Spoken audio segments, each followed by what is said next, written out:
नमस्कार साथीहरु, तपाईलाई धेरै धेरै स्वागत छ यस युट्युब च्यानलमा। आजको भिडियोमा हामीहरु तपाईहरुलाई धेरै धेरै स्वागत छ सबभन्दा पहिले त।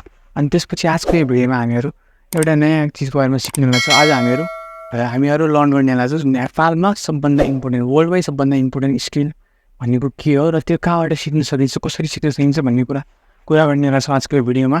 त्यसैले सबभन्दा पहिला तपाईहरु च्यानलमा लाइक र सब्स्क्राइब गरेर गरिदिनु होला र भिडियोलाई धेरैभन्दा धेरै शेयर गरिदिनु होला ताकि सबै मान्छेले यो भिडियोबाट सिक्न सकुन्।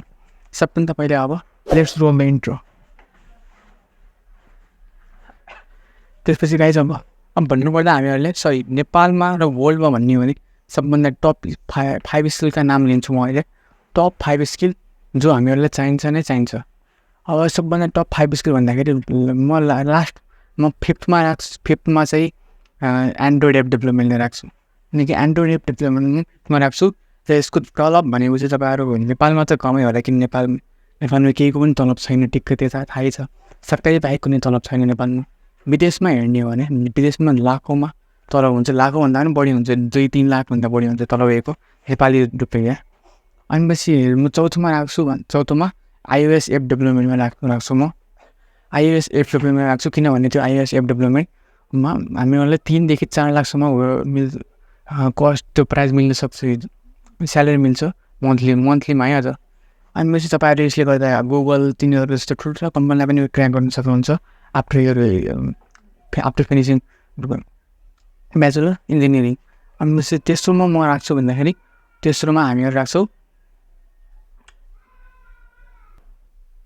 Windows software development. विन्डोजको सफ्टवेयर डेभलपमेन्ट राख्छौँ। विन्डोजको सफ्टवेयर तपाईँ जावा C++बाट पनि बनाउन सक्नुहुन्छ। अनि त्यसपछि तपाईँ म फोर्थमा राख्छु। सेकेन्डमा राख्छु। सेकेन्डमा चाहिँ हामीहरूको आउँछ वेबसाइट डेभलपमेन्ट, ब्याकएन्ड डेभलपमेन्ट। ब्याकएन्ड डेभलपमेन्टको पनि धेरै ठुलो मार्केट छ गाइस जमानामा।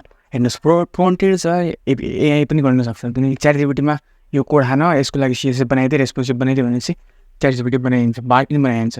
तर ब्याकएन्ड लेख्न सक्दैन त्यति राम्रो।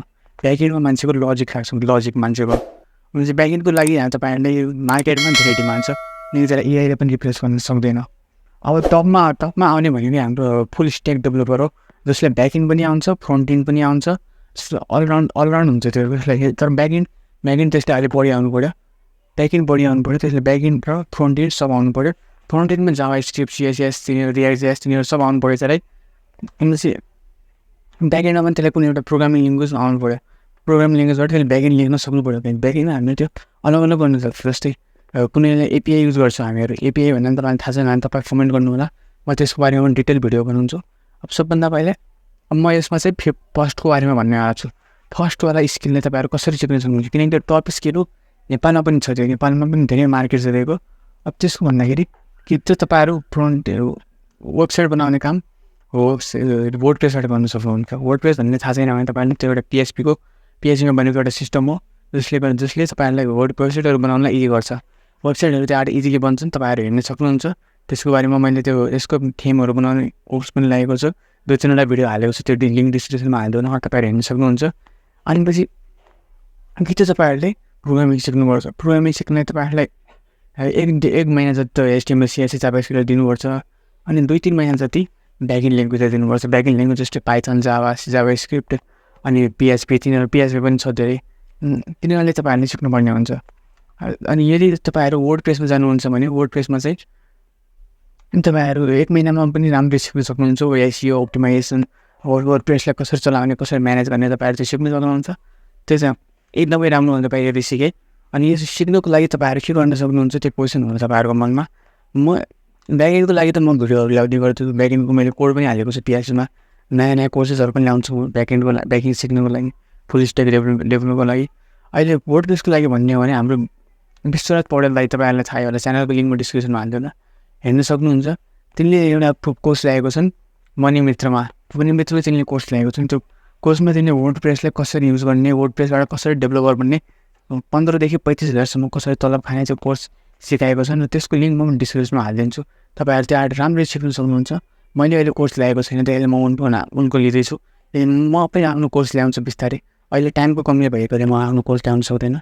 तपाईँहरू त्यो कोर्सबाट राम्ररी सिक्न सक्नुहुन्छ। प्राइस मनी पनि धेरै महँगो भन्ने छैन, 3000सम्म होला जस्तो मैले करेन्टली हेरेको छैन अहिले। अस्ति भर्खर हेरेको थिएँ 3000 थियो। त्यहाँबाट तपाईँहरू सिक्न सक्नुहुन्छ राम्ररी वेबसाइट कसरी बनाउने। अनि त्यो यदि तपाईँले त्यो स्किल सिक्नुभयो भने तपाईँहरू 15 देखि 35,000 मन्थली पैसा कमाउन सक्नुहुन्छ। यो स्किल भनेको धेरै इम्पोर्टेन्ट कुरा हो गाइस। सर्टिफिकेटभन्दा पनि बढी मार्केट स्किल खोज्छ, त्यो याद राख्नु होला। यो भिडियोमा यति नै। तपाईँहरूले मैले टप 5 वटा जब स्किलको बारेमा भनेको भिडियोमा, र त्यसमा टप 1 को वेबसाइट डेभलपमेन्टको चाहिँ मैले डिटेल भनिदिएको छु। अनि तपाईँहरू फ्रन्ट एन्डबाट ब्याक एन्ड सिक्न सक्नुहुन्छ। यहाँ तपाईँहरू वर्डप्रेसमा जान सक्नुहुन्छ। इजी मेथड वर्डप्रेस हो र त्यहाँ पैसा राम्रो कमाउन सकिन्छ। तर कस्टमाइजेबल भनेको ब्याक एन्ड हो, आफ्नो चाहिँ सिक्ने होला। यही भिडियोमा यति नै गाइस। लाइक, सब्सक्राइब र सेयर दिस भिडियो।